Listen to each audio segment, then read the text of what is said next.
Hey, what is up everyone? Today we got a pretty unique story. It's narrated by Frederick Surrey. Get cozy and watch till the end, guys. There is a sound at the edge of the universe. You cannot hear it with your ears. No instrument humanity has ever devised could measure it with any accuracy, and no metaphor quite captures it. It is not a sound in the way that rain against glass is a sound, or the way a fire crackles and pops as the wood gives way beneath it. It is something older and stranger than that. A resonance that lives below the threshold of physical sensation, in the place where consciousness becomes something that doesn't have a clean definition anymore. It is the sound of a billion minds thinking together, of trillions of organisms sharing every hunger, every sensation, every impulse, every directive, in perfect, seamless, unending unison.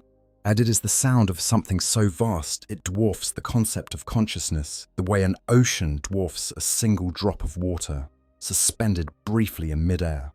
The tyrannid hive mind is that sound, and every creature the tyrannids have ever produced, every scuttling ripper, every towering carnifex, every bioship that blots out stars, is part of it. Each one is a cell in a body that spans the galaxy.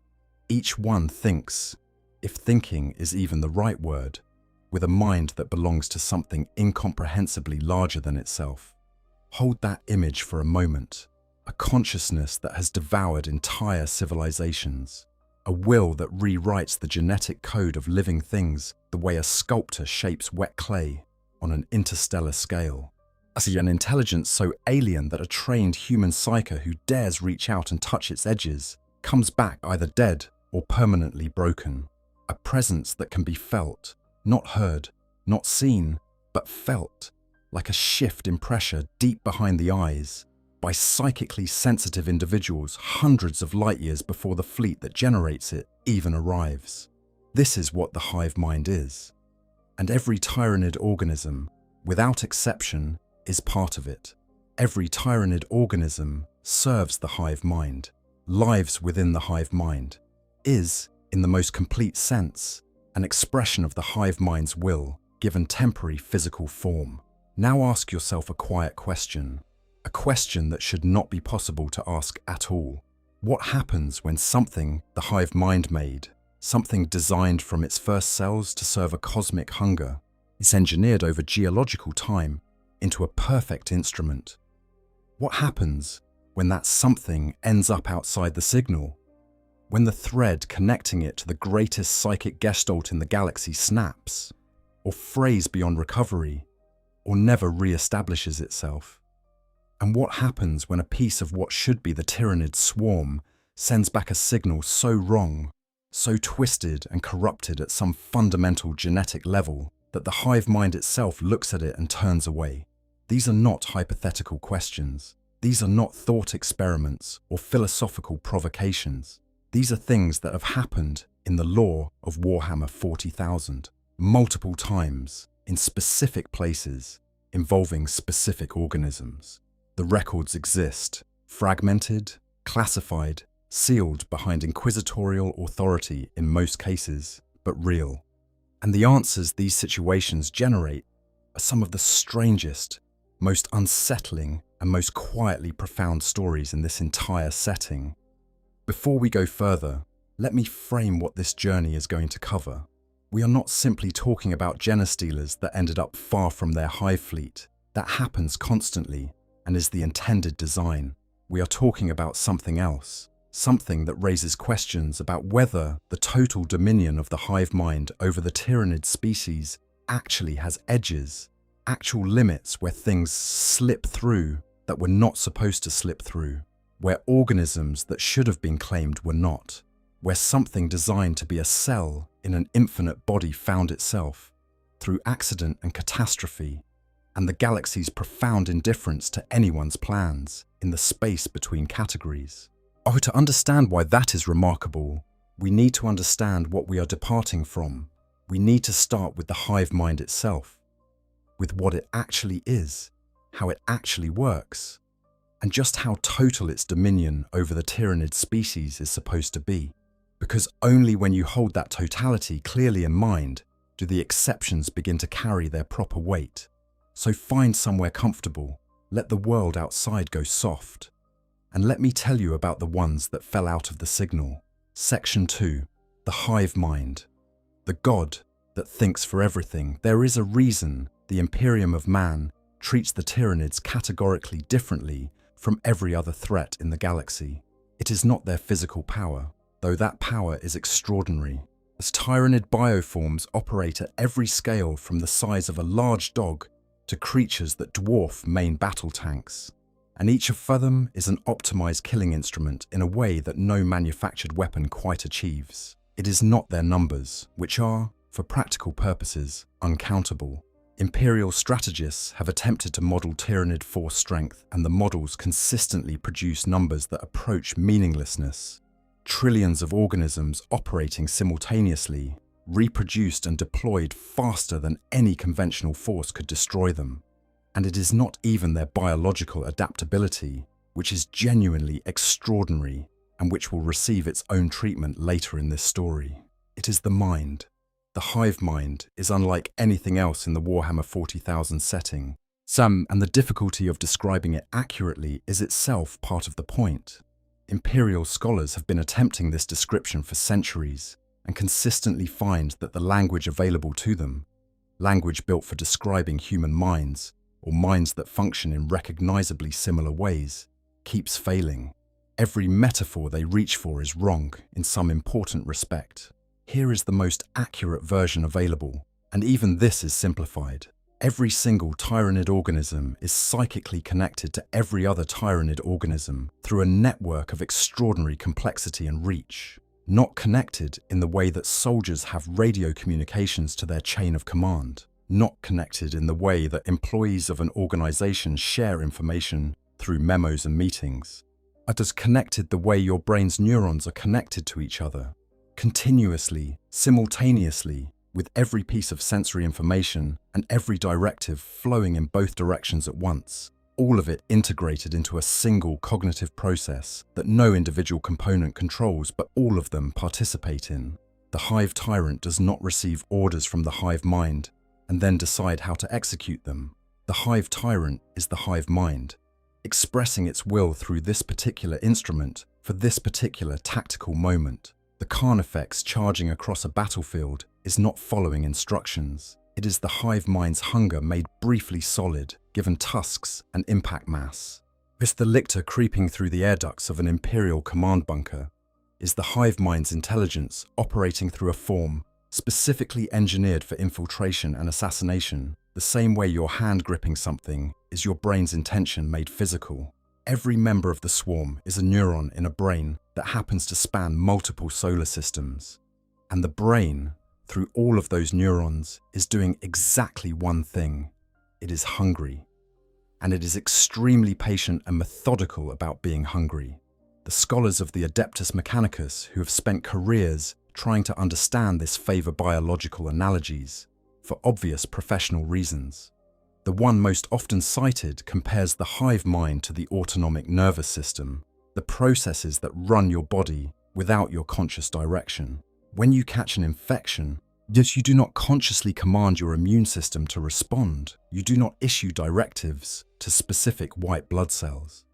The process happens automatically, directed by something that is not your conscious mind in any ordinary sense, and yet is still in some sense you, or at least part of the physical system that constitutes you. The hive mind works like that, except the body spans solar systems, and the immune system's combat units are organisms capable of shearing through Terminator plate with their natural limbs.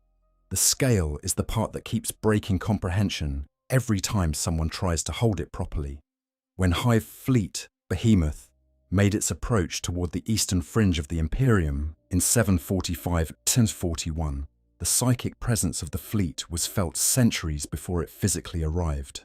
All astropaths, the trained psychic communicators whose unusual gift allows the Imperium to maintain any communication at all across its million worlds, began experiencing disturbances. At first these were subtle, impressions of cold, a sense of something very large and very patient existing somewhere just outside the range of perception, recurring motifs in their communications of darkness, of hunger, of something aware of them in the way a stomach is aware of its contents. As the fleet drew closer, the whispers became noise. The noise became screaming.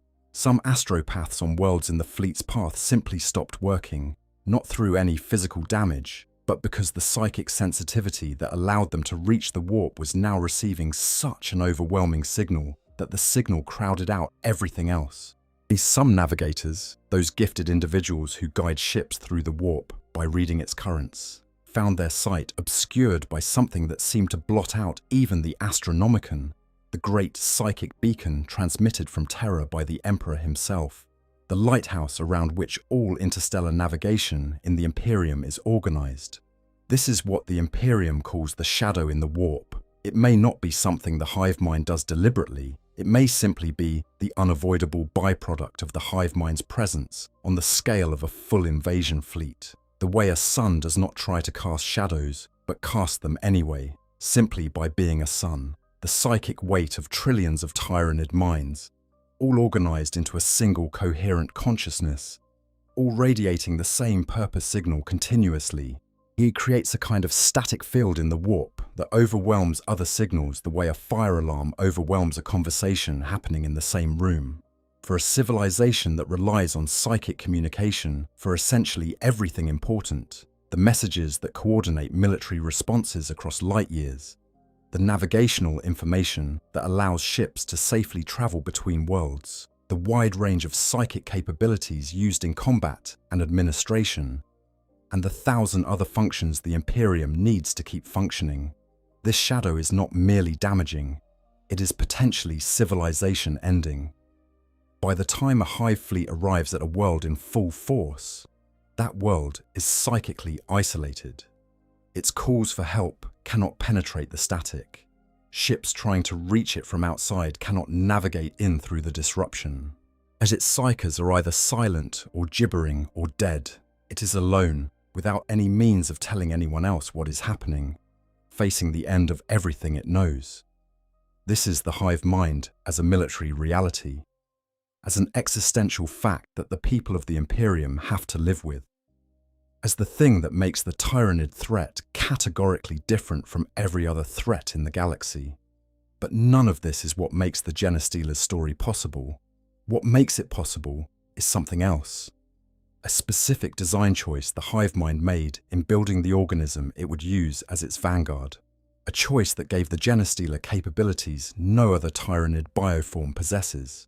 Most tyrannid organisms are, in varying degrees, dependent on a relay network of synapse creatures to function with full capability. Without the direction of a hive tyrant or a tyrannid warrior or another synapse organism within range, most tyrannid swarms lose their tactical coherence. They do not become inert. The base instincts of feeding and self-preservation remain, but the coordinated, purposeful, tactically sophisticated behavior that makes a tyrannid invasion so devastating gives way to something more like a feral animal horde. Still lethal, but manageable in a way that a coordinated tyrannid assault is not. This is, in fact, one of the few reliably exploitable weaknesses in the tyrannid military system that Imperial commanders have identified. Kill the synapse creatures, fragment the connection, let the swarm become something closer to what it would be without the hive mind directing it. But Genestealers are not like this. As Genestealers were explicitly engineered to operate at any distance from synapse creatures indefinitely without losing effectiveness. Their function, arriving on worlds that may be decades or centuries ahead of any hive fleet, establishing the infiltration infrastructure, building the cult, maintaining it across multiple generations, requires that they function effectively in complete psychic isolation from any wider tyrannid presence. A Genestealer that needed synapse support to operate at full capacity would be useless as a vanguard organism. So the hive mind built it differently. It built it with enough psychic self-sufficiency to generate its own local version of collective consciousness, the broodmind, and to maintain that broodmind indefinitely without any external support from the wider swarm. Just this independence is not a flaw or a loophole in the design. It is the design.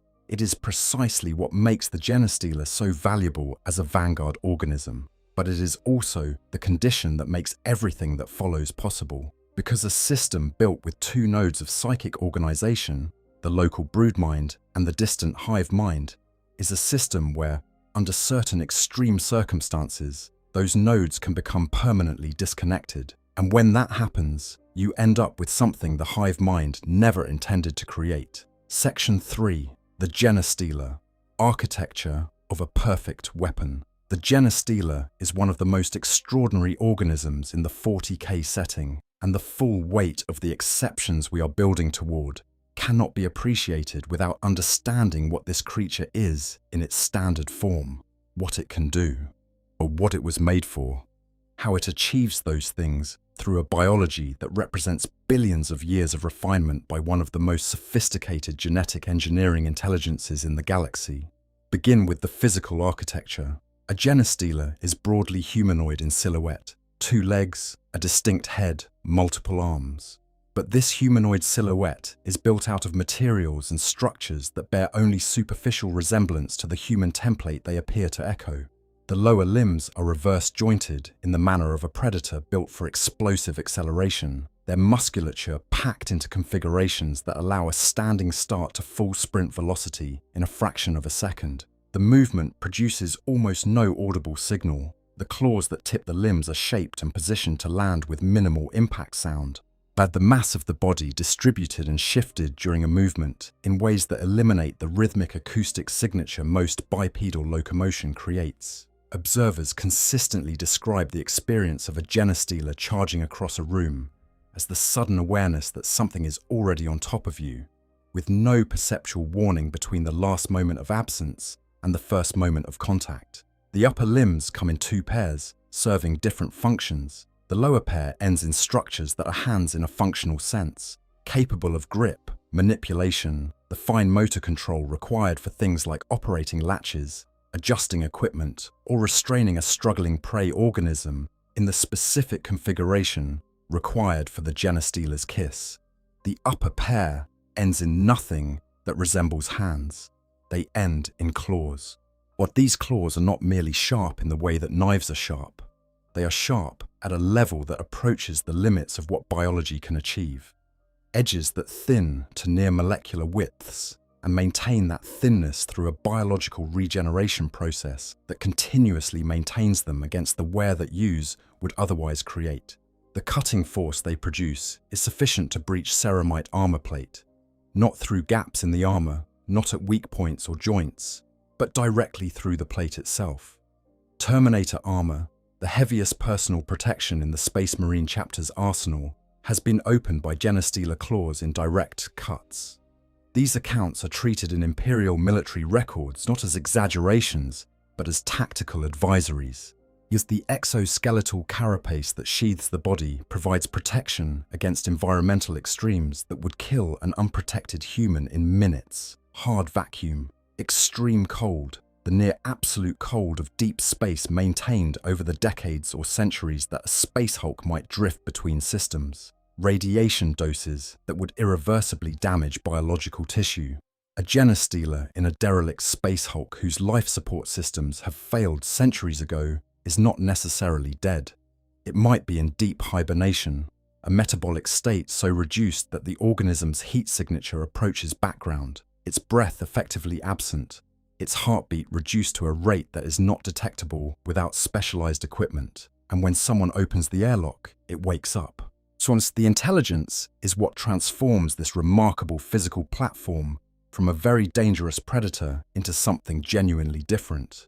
A Genestealer does not operate on simple pattern matching or the instinct-driven behavior of an animal that has learned a few contextually specific responses. It plans, not in the slow, deliberate way a human plans, but in the rapid, continuous reassessment of a consciousness that is always processing multiple scenarios simultaneously. It can identify the most efficient approach to a situation across multiple iterations and evaluate the trade-offs between them. It can coordinate with others of its kind through a limited but real psychic link that all Genestealers maintain within any given brood. It can learn from outcomes and adjust approach, and it can wait. This is, perhaps, was the feature that most consistently surprises people who encounter it in the accounts of Genestealer incursions. A Genestealer can decide that the current moment is not optimal and simply not act. Not because it is timid or uncertain, but because it has evaluated the situation and determined that acting now produces worse expected outcomes than waiting. It can maintain this calculation across timescales of hours, days, months, years. There are cases documented in Ordo Xenos files where a Genestealer established itself in a particular location and maintained concealment for over a decade, observing and learning and waiting for conditions that would allow it to proceed without detection. A creature that can think tactically, coordinate with others, learn from experience, and plan across years is not an animal, it is an intelligence. And it simply has an intelligence organized entirely around priorities that are not human, not around security or comfort or social status or the 1,000 other things human cognition is calibrated to, but around infiltration, infection, cult cultivation, and the long work of preparing a world for consumption. Then there is the reproduction. This is the feature that takes a very dangerous organism and transforms it into a civilizational threat. The Genestealer's kiss, more formally, the ovipositor delivery process, is not simply a violent act. It is a sophisticated biological intervention. The ovipositor is a tube-like organ housed in the Genestealer's head, extendable through a structure that functions as a mouth, but that is organized entirely differently from a mammalian mouth. It delivers, into a living host, almost a small package of Genestealer genetic material. Not enough to immediately and obviously alter the host, but enough to begin a slow and targeted rewriting of the host's reproductive DNA. The host, afterward, typically does not remember what happened. The Genestealer's psychic influence suppresses awareness during the event and obscures the memory afterward. The host comes to confused, with a wound they cannot account for. They return to their life, but the genetic package is working. Over time, it completes its modifications. And when this host has children, those children will not be entirely human. They will carry the Genestealer's genetic heritage alongside whatever they received from their human parent. They will be hybrids. And here is where the psychic component of this process becomes crucial. The host will love those children, but not despite what they are.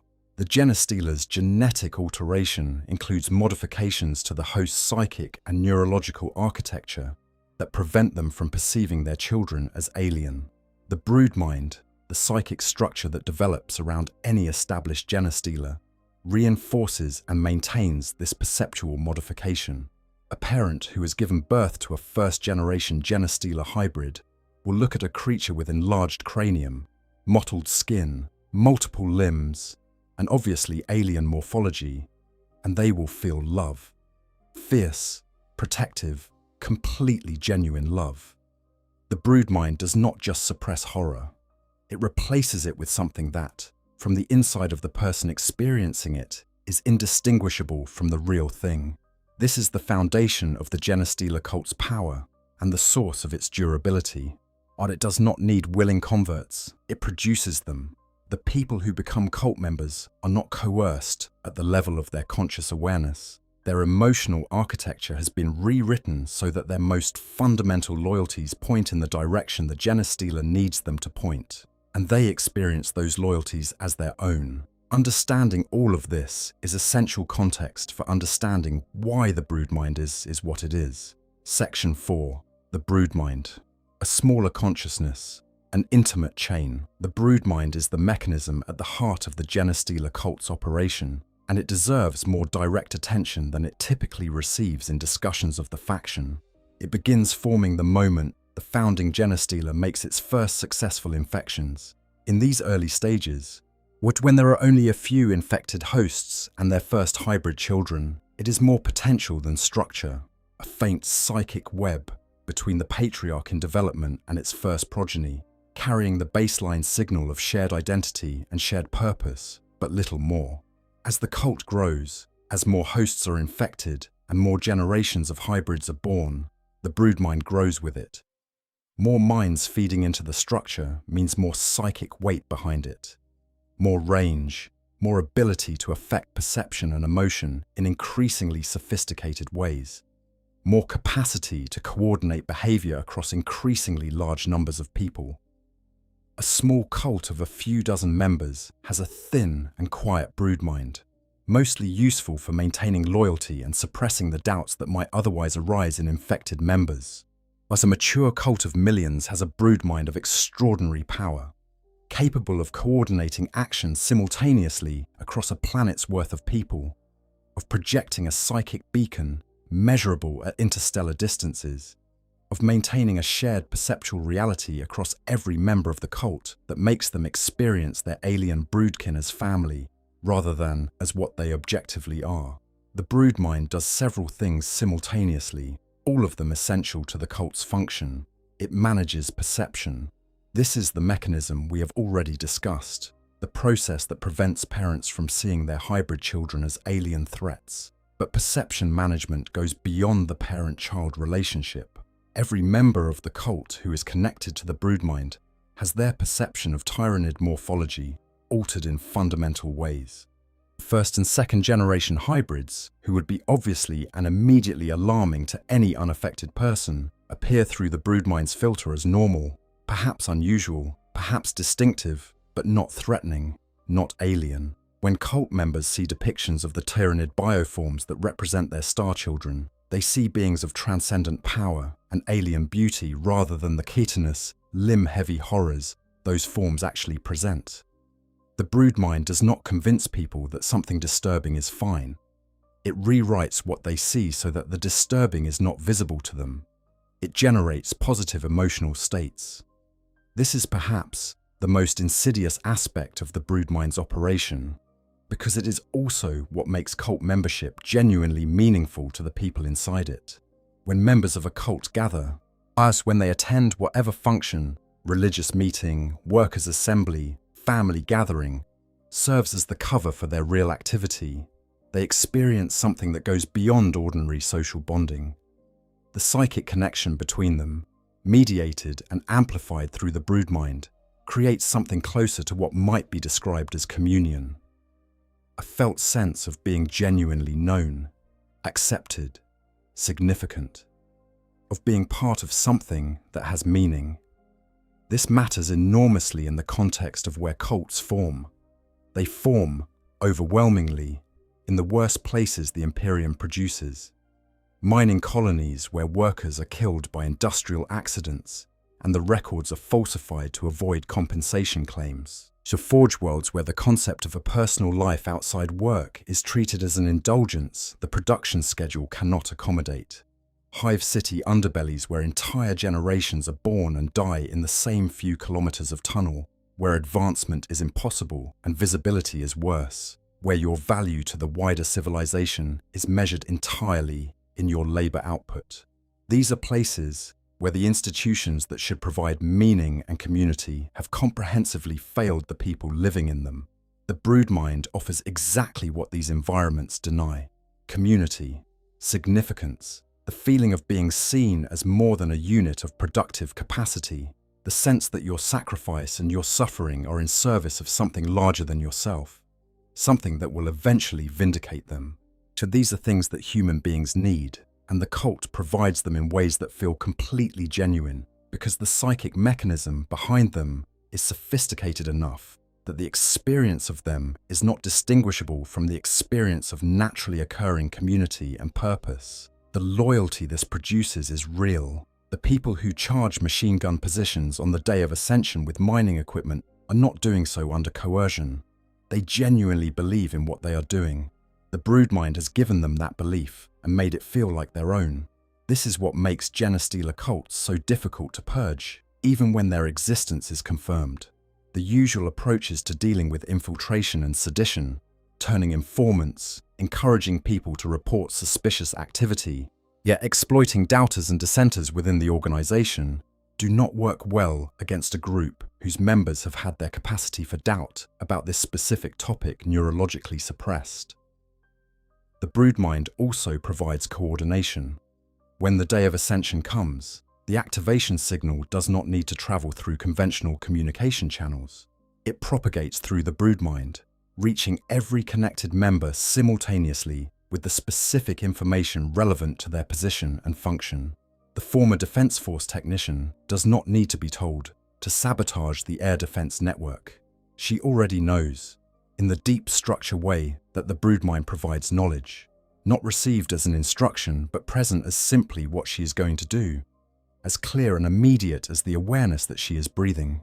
Yet this makes the uprising impossible to prevent through the interception of communications, because there are no communications to intercept. The signal is psychic, and it arrives everywhere at once. And finally, the beacon. As the broodmind grows larger, its psychic emission strengthens. Eventually it reaches the threshold of interstellar propagation, its signal carrying through the warp over distances measured in light years. To a Tyranid Hive fleet, this signal reads as an invitation. Come here, prey is prepared, defenses are weakening, the time approaches. The Patriarch does not consciously know it is broadcasting this signal. It is following its programming, building the cult as it was designed to build it. And the beacon is the natural consequence of the broodmind reaching sufficient scale. But the signal goes out, and somewhere in the dark between stars, something that is always hungry and always patient begins to turn toward it. This is the mechanism by which the single-stranded Genestealer eventually calls the fleet home. And when the fleet comes, everything the broodmind built, all the warmth and belonging and shared purpose and psychic family that the cult's members lived by, ends. Section 5. 4 Generations and the World Within the World. The Genestealer cult is one of the most sophisticated insurgency architectures in fiction, and the elegance of it comes from its multi-generational structure. Each generation serves a specific function, and each generation creates the conditions in which the next generation can perform its role more effectively. The founding Genestealer grows into the Patriarch as the cult develops. As the initial infections create the contagii, ordinary members of whatever society the Genestealer has reached, carrying the genetic material that will be expressed in their children. These first individuals are the foundation layer, typically drawn from the least monitored and most economically precarious strata of their society. The miners, the maintenance crews, the shift workers whose records are inconsistent and whose lives are not subject to significant institutional oversight. These are the people who have the most reason to be reached by the cult's message and the fewest systems in place to detect their recruitment. Their children, the first-generation hybrids, are the most visibly alien members of the cult. Enlarged craniums engineered to house enhanced psychic capability, additional limbs, mottled skin tending toward mauve and blue tones that no human genetic expression produces. These individuals cannot walk openly in human society without causing immediate alarm. They live in the hidden spaces the cult has been quietly preparing since the Patriarch's arrival, tunnels carved by aberrants, sealed chambers in the infrastructure layers that nobody official knows exist, the spaces between the spaces that human civilization builds without quite accounting for. Raised in these places, surrounded by the warmth of the broodmind, knowing nothing else, the first-generation hybrids are in some ways the most purely devoted members of the cult. They have never experienced a world outside it. The broodmind is not something they were introduced to as adults who had prior lives to compare it to, but it is simply the texture of consciousness for them. They are also extraordinarily capable combatants, combining human cognitive architecture with Genestealer physical attributes, fast and strong, and possessed of the killing instinct that makes pure-strain Genestealers so lethal. In the opening moments of a day of ascension, these individuals erupting from the tunnels into the streets are typically the first and most shocking wave of the assault. The second generation has shifted further toward the human baseline. The additional limbs are sometimes vestigial, sometimes fully functional but concealable. The cranial proportions are less extreme. These individuals occupy the role of internal security and close combat specialists, the force that maintains discipline within the cult's hidden population, as that eliminates threats before they can expose the wider organization, that enforces loyalty in the rare cases where the broodmind's psychic reinforcement is insufficient. By the third generation, the balance has shifted decisively toward human appearance. Third-generation neophyte hybrids are essentially humanoid, pale perhaps, and strange in their proportions, perhaps bald with unusual skull ridging, but not something that would cause immediate alarm in most social contexts. They are the cult's infiltrators, the people who go out into the wider world and hold jobs and accumulate positions. They join the planetary defense forces. They work in communications facilities and power plants and the administrative machinery of local government. Over years and decades they advance, as their cult-provided community maintaining their motivation and their broodmind connection coordinating their activity. Through these positions they do something that takes time but creates irreversible structural advantage. They ensure that when the day of ascension comes, the systems that should respond to the uprising will not respond correctly. The power goes down at the critical moment because the third-generation hybrid who controls that grid segment arranged for a maintenance window to occur that day. The communications relay that should have gotten the alert out is silent because the neophyte working the night shift had already ensured the backup systems were offline for calibration. Yes, the armoured unit that should have been the first response force finds its fuel reserves have been quietly depleted over the past month through a series of individually explicable but collectively devastating administrative errors. The fourth generation is, externally, human. These individuals carry the Genestealer's genetic heritage in their biology at a level below casual detection.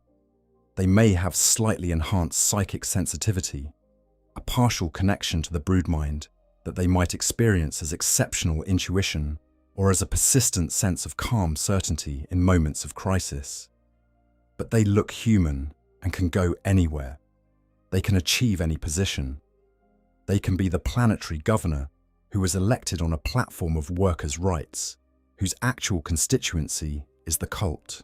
But they can be the general whose strategic assessments have been quietly shaped for years by priorities the broodmind installed.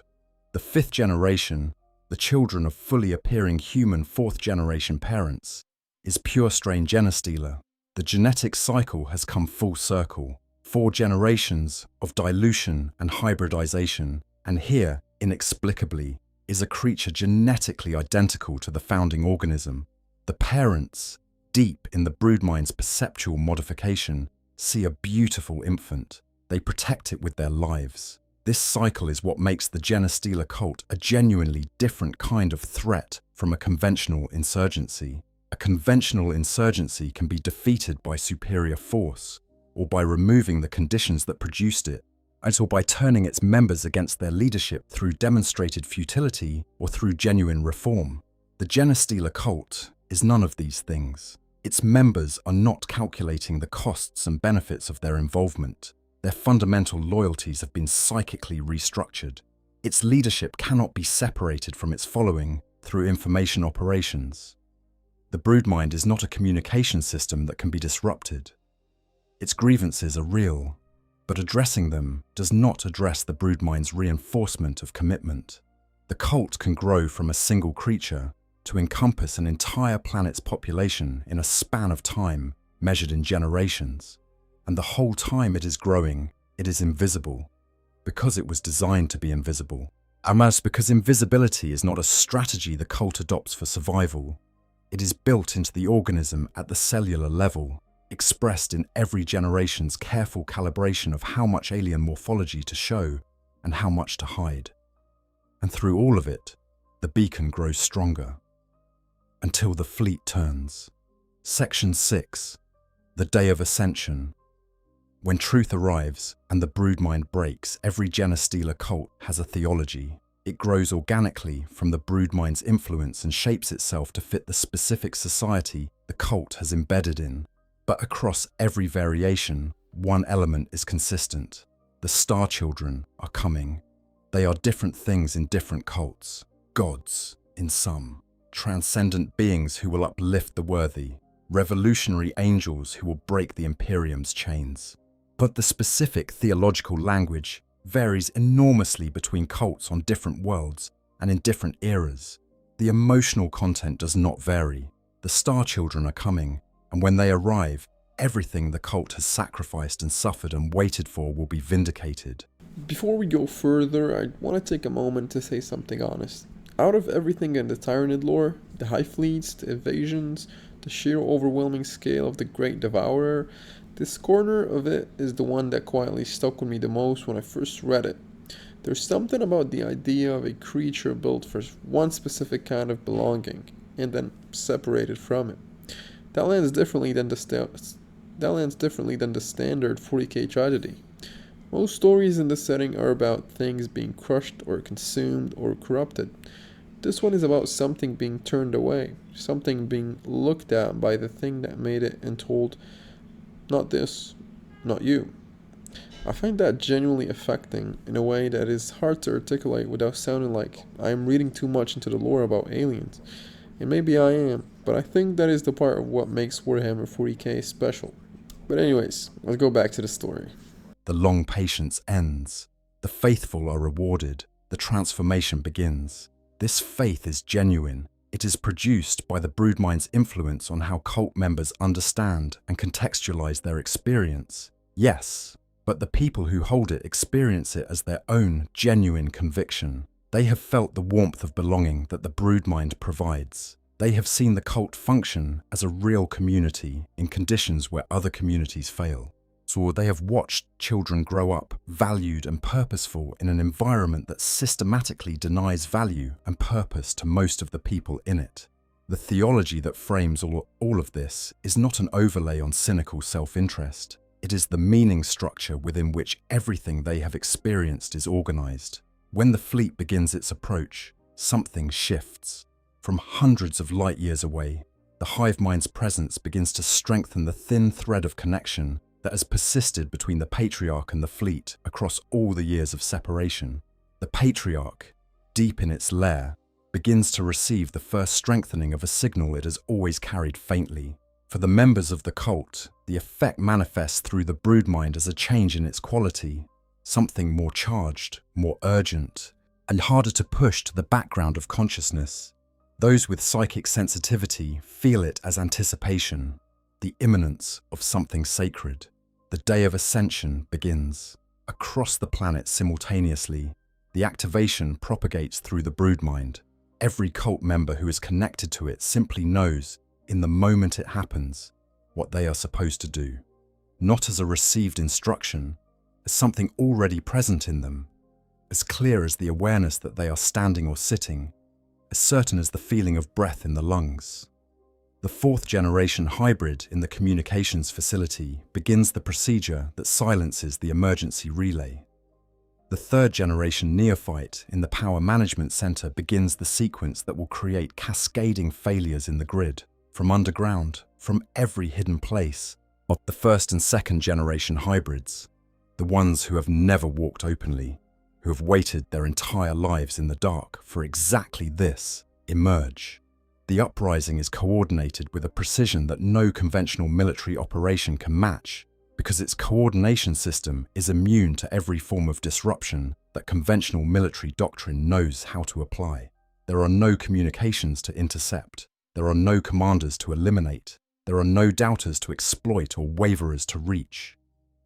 The broodmind is everywhere that the cult is, and the broodmind carries the activation as a single simultaneous wave. The planet's defenders, confronted with simultaneous failures of every system they rely on, find themselves fighting an insurgency that already occupies all the positions of structural advantage. Every contingency plan they might have prepared has been anticipated by the people who helped prepare it. Every fallback position is already compromised. Every loyal unit is outnumbered by the hybrid forces positioned to meet it, and the sky begins to change. The bioships are enormous in a way that the word enormous does not adequately capture.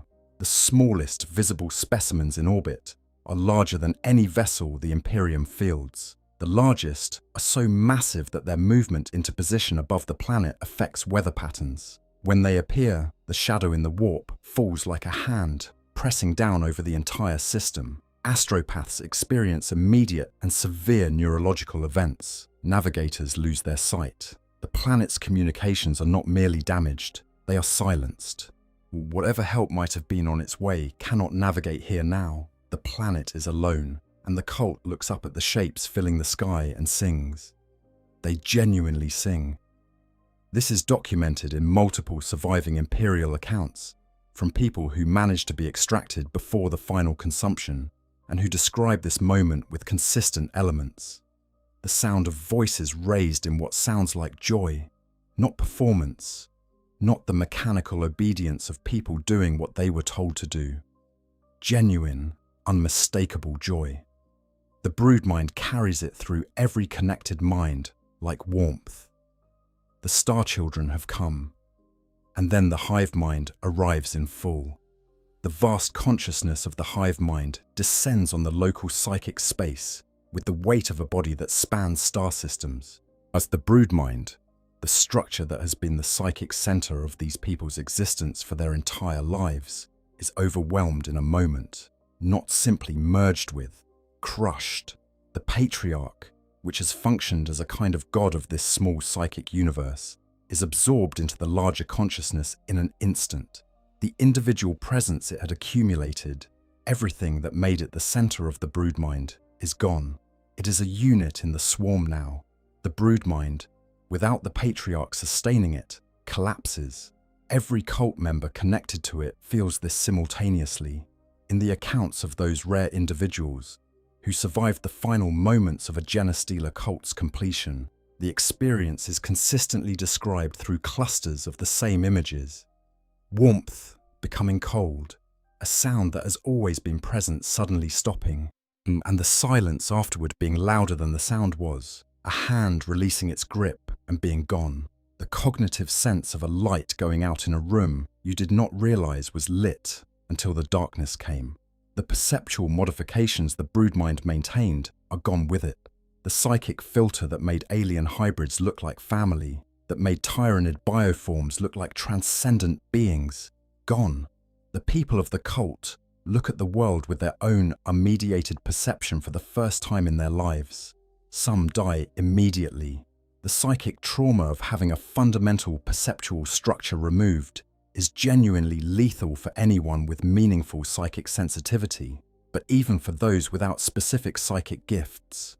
And the experience of having the most fundamental aspects of your reality simultaneously revealed as manufactured is enough to break minds that were never built for this level of cognitive revision. Those who survive the first seconds have perhaps minutes, long enough to understand clearly what their world was, what they prepared, what is in the sky above them, what is coming next, and then they are consumed, along with everything and everyone else. The fleet feeds, the world is stripped, the fleet moves on. This is the normal story. This is what the Genestealer cult exists to produce. This is the cycle completing correctly. What follows is the story of when it does not complete correctly. Section 7. The Ymgarl strain. Those who wandered and were never called back, somewhere around the 35th millennium, and a tyrannid presence was introduced to a moon system that the Imperium would eventually catalogue as Ymgarl. The precise mechanism remains uncertain. The current best theory, held by Ordo Xenos xenologists, is that these Genestealers arrived as part of a very early tyrannid reconnaissance operation, possibly associated with predecessor formations of what would eventually arrive as Hive Fleet Tiamat, carried inside the hulls of Imperial vessels sent to investigate the region. The Genestealers did what Genestealers do. They spread. They began the infection process on whatever life forms were available, primarily a species of large leech-like organisms called Sith, which would serve as hosts in the absence of any human population. And they waited for the fleet. The fleet did not come. Whatever happened, destruction, redirection, shares some miscalculation in the incomprehensible scales on which the hive mind operates. The Ymgarl contingent found themselves waiting for a signal that never strengthened. Years passed. Decades. The thin thread of connection that every Genestealer maintains with the hive mind, even at distance, began to fray without the fleet approaching closely enough to reinforce it. Centuries passed. The hive mind was elsewhere, doing the work of consuming a galaxy, and the Ymgarl system was too remote, too isolated, too small to maintain a live connection across the accumulating distance of geological time. The connection broke. What followed was evolution operating without the hive mind's regulatory oversight. What the standard Genestealer form is carefully conserved. The hive mind maintains tight control over vanguard organism genetics, because consistency is important for a creature that needs to successfully interface with host species' reproductive systems. But without that central regulatory signal, the Ymgarl population drifted. Mutations that arose continued to arise, and without the hive mind's selective pressure pushing them back toward the standard template, novel adaptations propagated. The most significant divergence was the development of real-time physical adaptation, what scholars have called polymorphy. The Ymgarl Genestealer can alter its own muscle density on the fly, hardening tissue against incoming impacts or redistributing mass for maximum acceleration. It can shift its surface coloration, becoming effectively invisible against its background environment with a speed and completeness that outdoes most conventional camouflage technology. It can reconfigure limb geometry within limits, optimizing its body for specific tactical requirements in the middle of an engagement. These capabilities are genuinely extraordinary. No standard Genestealer possesses them. The Ymgarl Genestealer is, in specific and significant ways, more capable than the form it descended from. But this adaptability came with costs. The metabolic machinery required to maintain real-time body modification is demanding. Ymgarl Genestealers that are actively using their polymorph capabilities burn through energy at a rate that demands either regular feeding or very deep hibernation, a state more extreme and less flexible than the standard Genestealer's dormancy. They cannot maintain extended ambush postures or minimal metabolism the way standard Genestealers can. This has shaped their hunting patterns and their behavior significantly. They tend toward burst activity followed by deep hibernation in the organic substrate of their environments, waiting for prey to disturb their resting places before emerging with explosive violence. When Imperial trade ships and exploration vessels began encountering the Ymgarl moons from the later millennia onward, the contacts were consistently catastrophic. Creatures that moved faster than perception could track, that concealed themselves with complete effectiveness, that adapted mid-combat to overcome whatever approach was being used against them. The Ymgarl Genestealers were classified as among the most dangerous xenoforms in the Eastern Fringe, and the system was effectively abandoned by any expedition that had a choice about returning. It was not until after Hive Fleet Behemoth that the Ymgarl specimens were connected to the Genestealer family, and from there to the Tyranids. The comparison was illuminating in disturbing ways. The Ymgarl clearly descended from Genestealer stock. The psychic capabilities were present, though altered. The intelligence was intact, but the divergence was significant. As the analysis arrived at an explanation that made uncomfortable sense. The Ymgarl Genestealers had been isolated from the hive mind long enough that the connection had not merely weakened, but died. The result was a population that had evolved under selective pressures entirely different from those the hive mind would have imposed, in a direction the hive mind would not have chosen. And the hive mind, when confronted with what this evolution had produced, made a specific decision. Here is the strange center of the Ymgarl Genestealers' story. They seek reconnection. Standard Genestealers that find themselves on a world being approached by a hive fleet flee. They escape on whatever vessels are leaving the doomed world and continue their infiltration elsewhere. But this is deliberate design. The hive mind does not want its vanguard consumed with the worlds they prepared. The Ymgarl do the opposite. When they detect the approach of a hive fleet, they move toward it. They migrate to worlds in the fleet's path. They settle, hibernate, and wait for the fleet's arrival. When it comes, they emerge and participate in the invasion with ferocity that observers describe as exceeding even normal Tyranid aggression. They hunt with the swarm. They are, briefly, partially reconnected with what they were supposed to be. And then the fleet moves on, and the hive mind does not take them back. The genetic instabilities that make the Ymgarl Genestealers so capable are, from the hive mind's assessment, a contamination risk.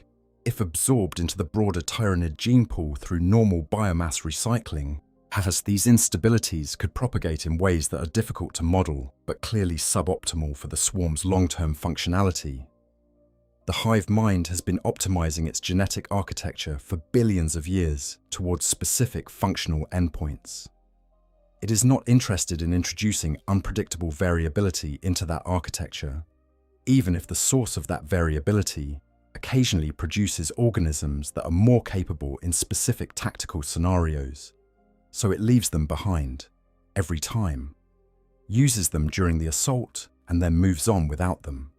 The word that comes up in thoughtful discussions of the Ymgarl behavior, tentatively, with full acknowledgement of how anthropomorphically loaded it is longing.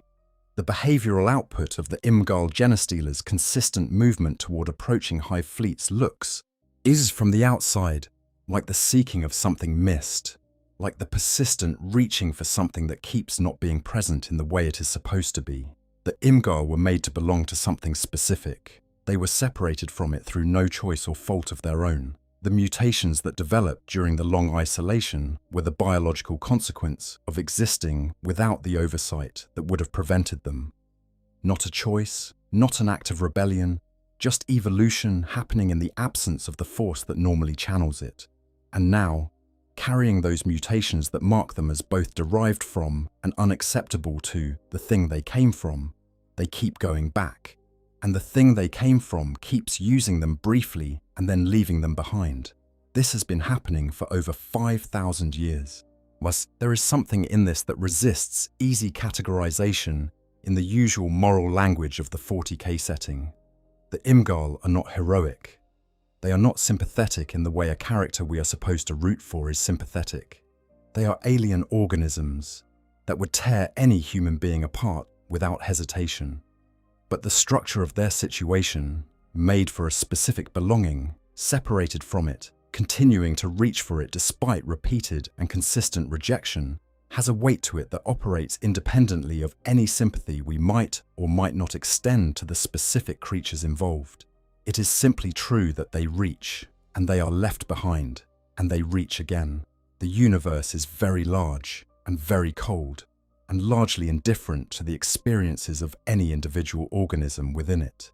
The Ymgarl Genestealer's story is, what in that context, a very small story, but it is a story about a creature that was made for a specific kind of belonging, that was separated from that belonging by forces outside its control, and that cannot stop trying to return. Section 8. The Mulstrain. The Genestealer, the hive mind, refuses to know. To understand the Mulstrain, you have to understand something about Necromunda that might not be immediately obvious from the surface of its reputation. Necromunda is one of those places in the 40K setting where the sheer accumulated density of human misery has been maintained over such a long period that it has achieved a kind of terrible stability, an entire planetary surface buried under kilometers of accumulated industrial infrastructure, with hive cities so large and so old that they have become ecosystems unto themselves. Within those ecosystems, hierarchies of suffering so deeply entrenched that they function like geological formations. You do not challenge the power structures of the clan houses on Necromunda. You do not change the relationship between the spire and the underhive. These things are simply the shape of the world. Among the hive cities, Hive Secundus was, before its destruction, something unusual within the Necromunda context. It had somehow maintained a culture of genuine learning in the middle of all the brutality. Its archives were legendary, vast repositories of knowledge stretching back to the dark age of technology, preserved through millennia of conflict and industrial catastrophe by an institutional commitment to the idea that knowledge had intrinsic value worth protecting, regardless of its immediate economic utility. Scholars came from across the sector. Magi of the Adeptus Mechanicus made pilgrimage. There are accounts of researchers who arrived for short-term visits and were still there decades later, working through archive sections they had not yet exhausted.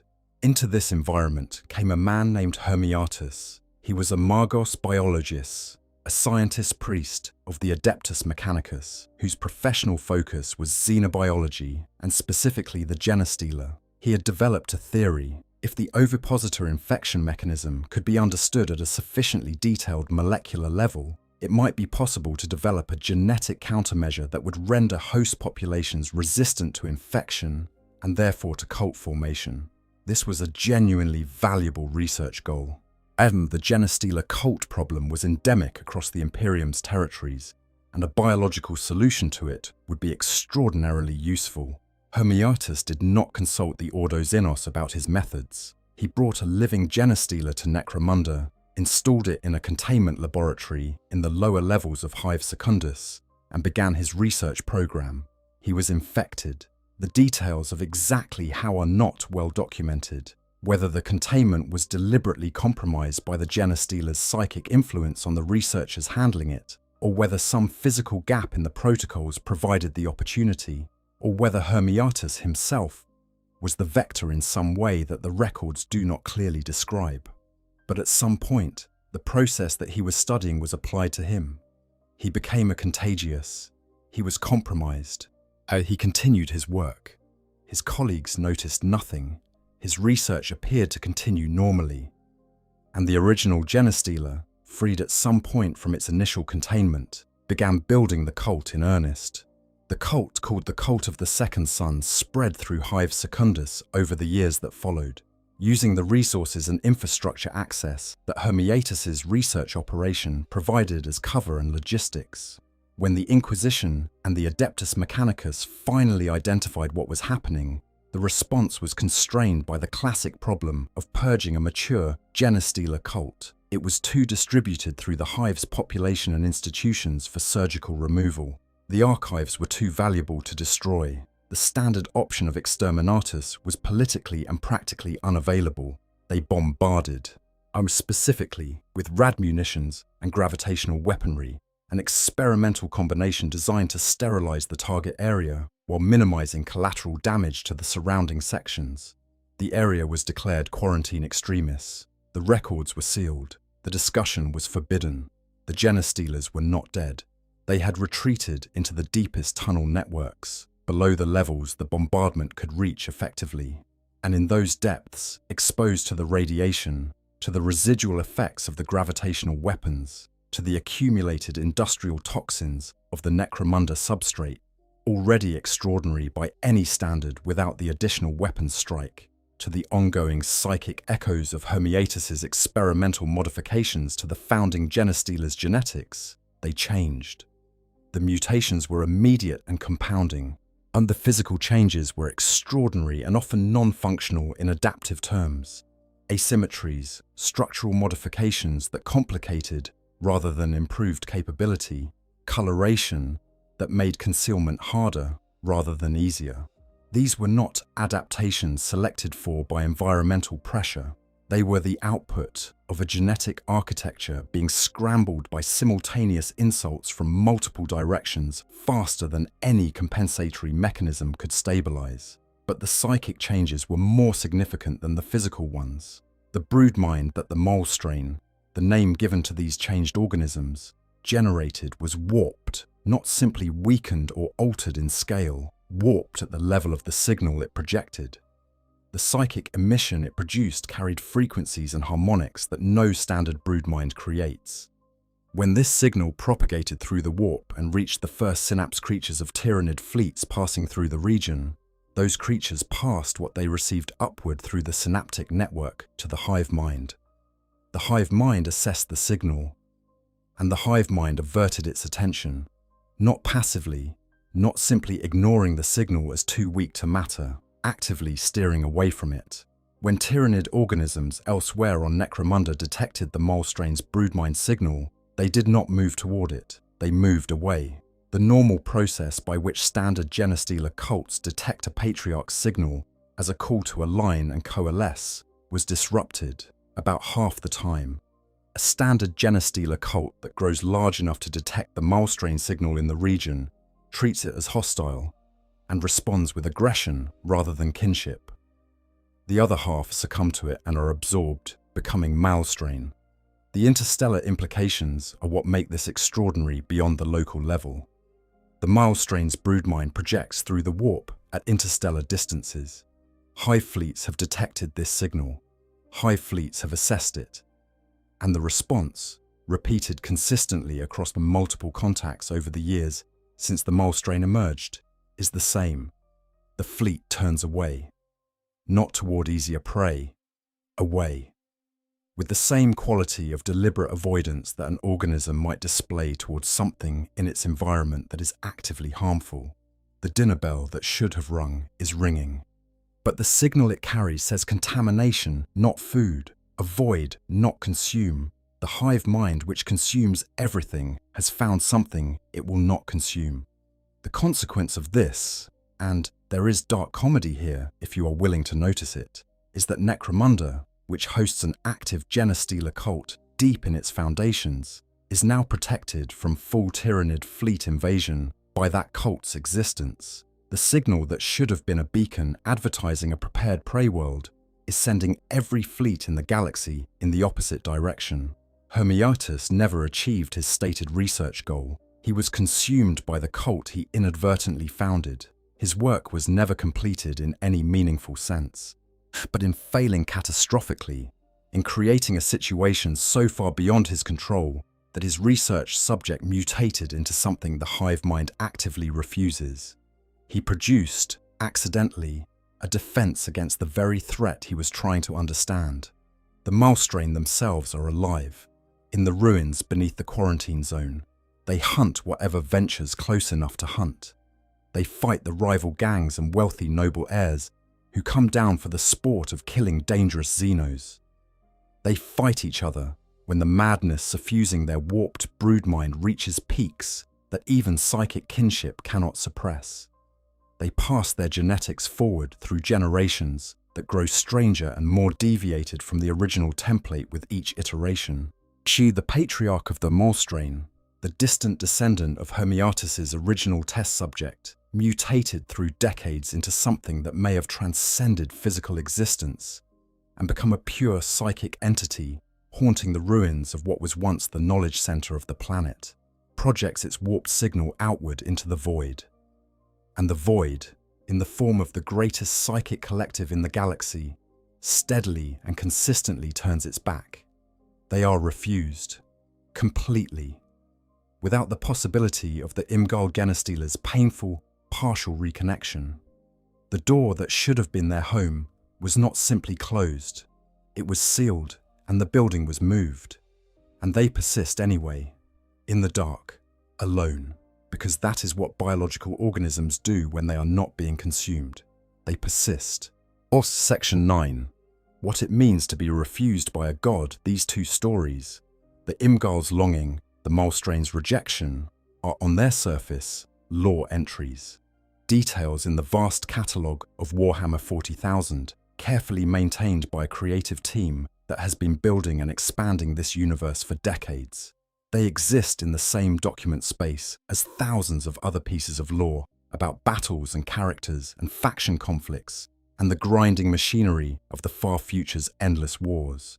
But there is something in them that sits differently from the standard tragic beats of the setting, something worth attending to rather than simply cataloguing. The Warhammer 40,000 universe is built around certain consistent emotional registers. Heroic sacrifice that changes nothing in the long run, good intentions producing monstrous outcomes. As individual dignity and valor in the face of systems so enormous that the individual is genuinely irrelevant to their operation. These are the notes the setting plays most consistently, and it plays them with real craft. The grim weight of the setting is genuine. It is part of what makes 40,000 uniquely itself. But the Ymgarl and Milestrain are doing something slightly different from any of those standard registers. They are experiencing rejection, not defeat in battle, not the tragedy of mortality in a universe that does not care about individual lives. Rejection by the entity that made them, by the source of their being, by the thing they were designed to serve, and which they cannot help reaching for. Think about what the hive mind is to a tyrannid organism. It is not merely a commanding intelligence. It is the source of all tyrannid life. but the architect of every bioform, the intelligence that shaped the Genestealer into what it is and sent it into the galaxy to do what it does. Every cell of every tyrannid organism reflects the hive mind's design decisions. To be a tyrannid is, in the most literal biological sense, to be an expression of the hive mind's will, and these organisms have been severed from that, one through geological time and cosmic distance, one through the catastrophic intervention of a research program that was doomed before it began. In both cases, the result is a creature that exists in a space between categories, no longer fully part of what it was made to be, unable to become something else, persisting in a liminal state that the setting does not quite have a clean language for. The Ymgarl case has the structure of longing, not chosen longing, was not the consciously held sense of loss that a person carries. Biological longing, the drive towards something encoded in the organism at a level below any possible decision. They were made for a specific belonging. They lost it through no act of their own, and now they cannot stop going back, even though going back produces only brief participation and repeated abandonment. The seeking is in them. It will be in them until they stop existing. There is a question embedded in this that the setting does not answer. Is this suffering? Does the Ymgarl Genestealer experience its situation as something that could be called suffering in any meaningful sense? The honest answer is that we do not know, and the setting does not tell us. What we can say is that the behavioral output of the Ymgarl situation looks, from a human perspective, as like the seeking that follows loss, like the persistent reaching for something that is no longer there in the way it is supposed to be there. Whether that behavioral pattern has an experiential dimension inside the organism, whether there is something it is like to be an Ymgarl Genestealer searching for the signal, is a question the law leaves genuinely open. The Mulstrain case is darker and in some ways more resolved. They do not search for reconnection because their corrupted signal actively prevents it. The Ymgarl at least experience the brief warmth of participation before the abandonment comes again. The Mulstrain experience nothing from the hive mind except its turning away. Their signal goes out, and the response is not partial acceptance, but absolute refusal. But there is something clarifying about this total rejection.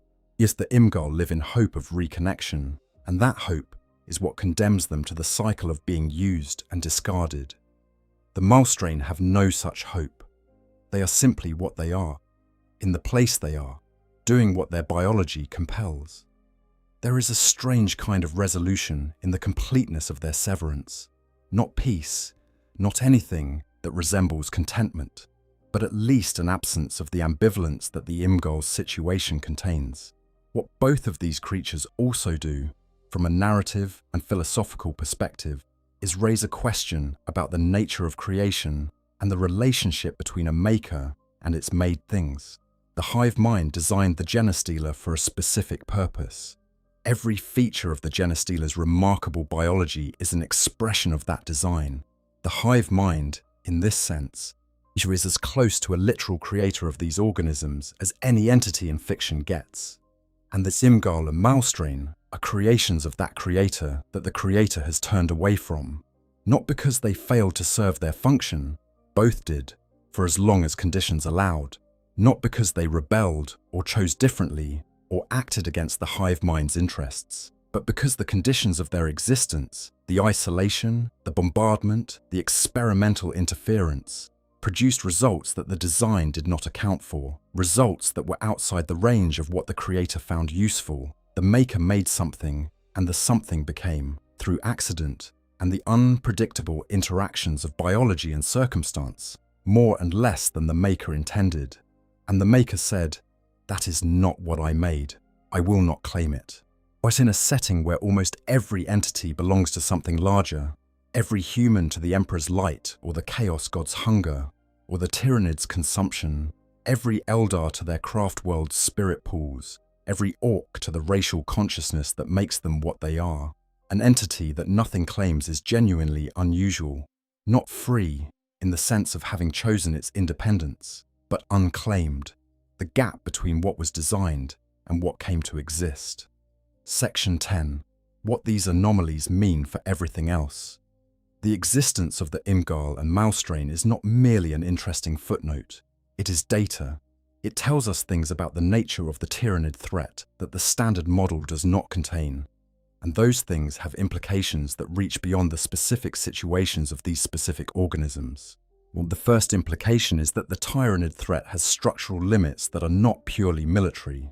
The standard exploitable weakness in a Tyranid invasion is the synapse dependency. Kill the synapse creatures, fragment the swarm, reduce it from a coordinated force to something closer to a manageable feral horde. This is a tactical weakness that Imperial commanders have learned to target. But it is a tactical weakness, operable during an active engagement after the fleet has already arrived. What the Ymgarl and Malstrain demonstrate is a different kind of limit.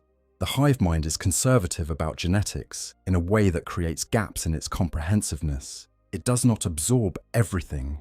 It assesses what it encounters and makes decisions about what to take and what to avoid. And these decisions are shaped by the hive mind's optimization for long-term genetic integrity. It maximizes for the sustained health and functionality of the swarm across geological timescales, not merely for maximizing biomass recovery in any specific encounter. This means that there are configurations of Genestealer-derived biology so corrupted, so far outside the range of what the hive mind finds useful, that even the greatest consumer in the cosmos will turn away.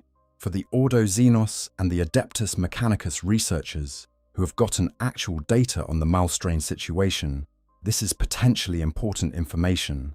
If the hive mind can be repelled by a sufficiently wrong signal, then there may be ways to think about this that the current framework does not. Could a device be built that replicates the Malstrain's psychic signal without also producing living Malstrain as a side effect? Could the specific characteristics of the corrupted signal be understood well enough to deploy something that reads to an approaching hive fleet like a Malstrain beacon?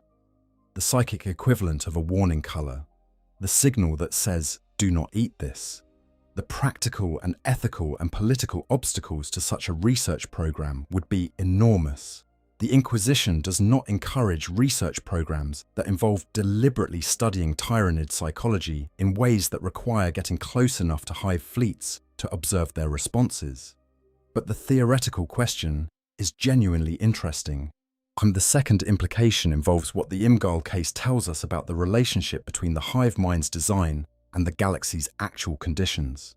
The Genestealer was built to operate in isolation for extended periods without losing effectiveness. This required giving it more autonomy and self-directedness than most Tyranid bioforms possess.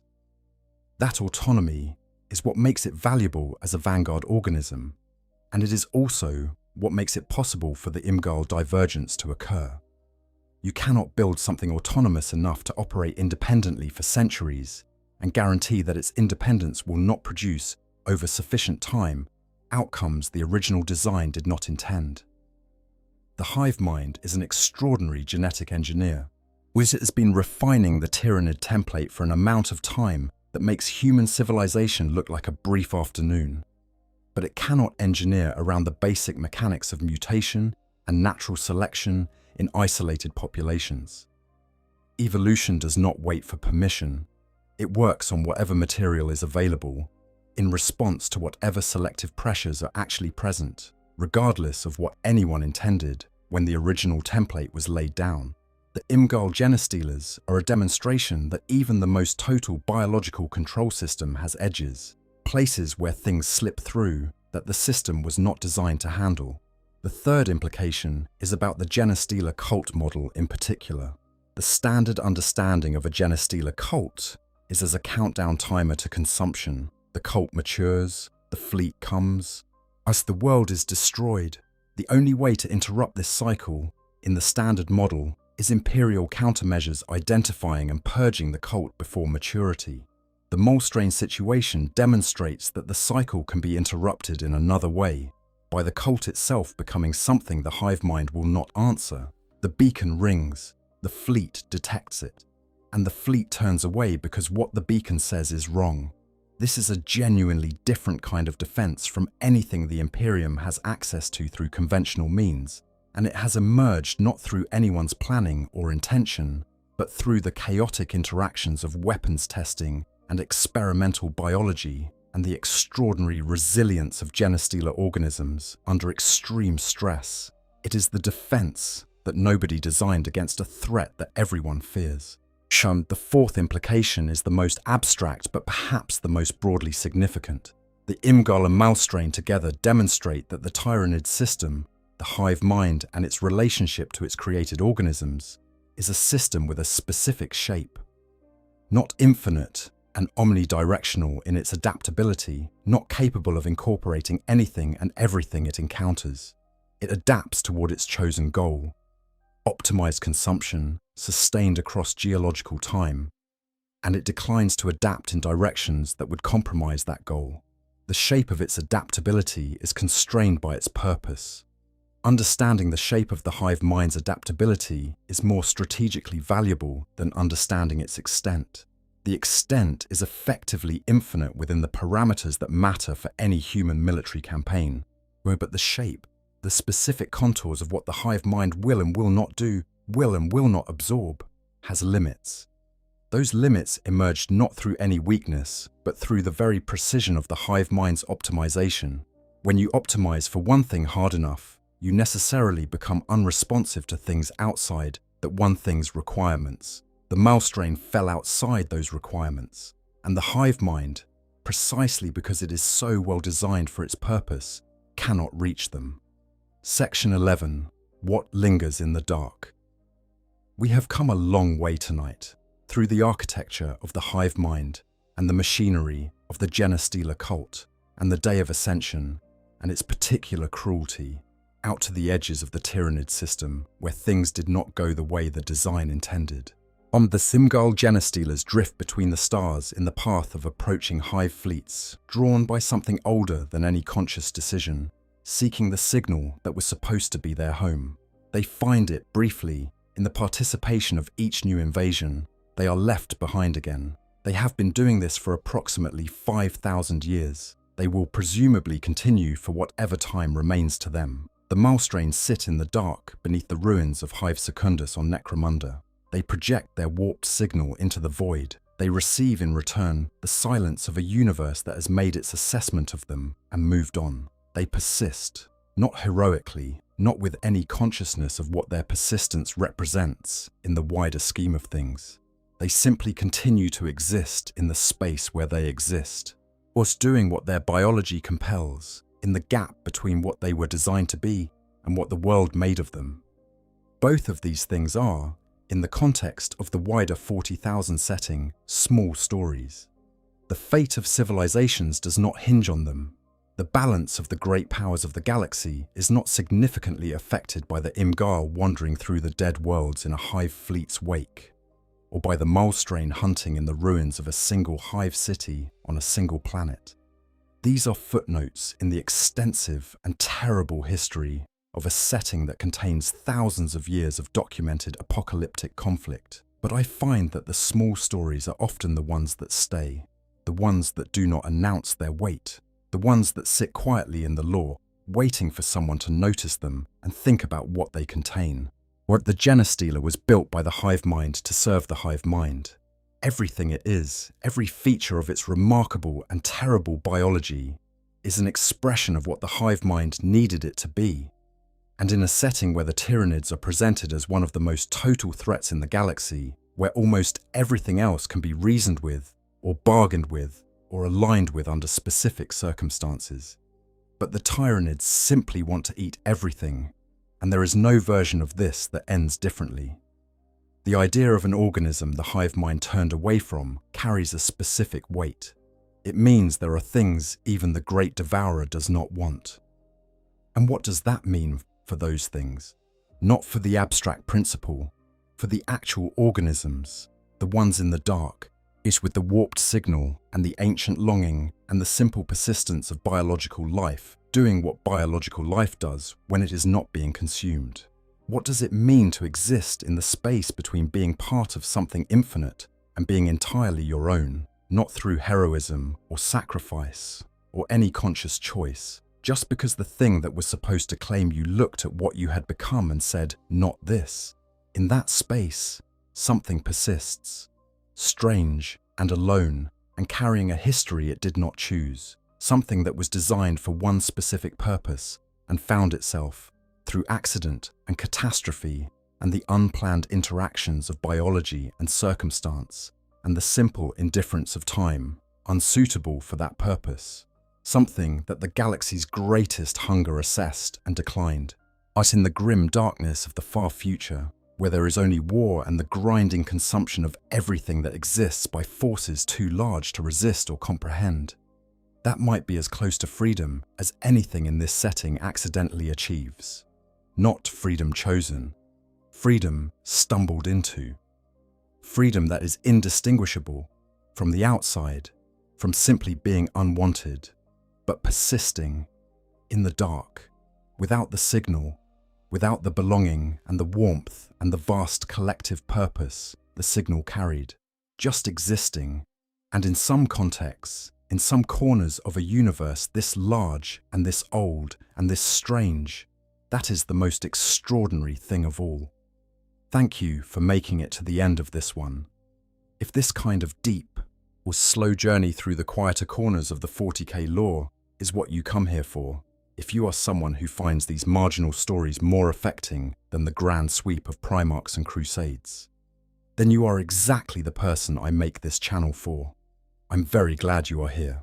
If this video gave you something to think about, the like button takes half a second of your time and tells me that this kind of content is worth continuing to make.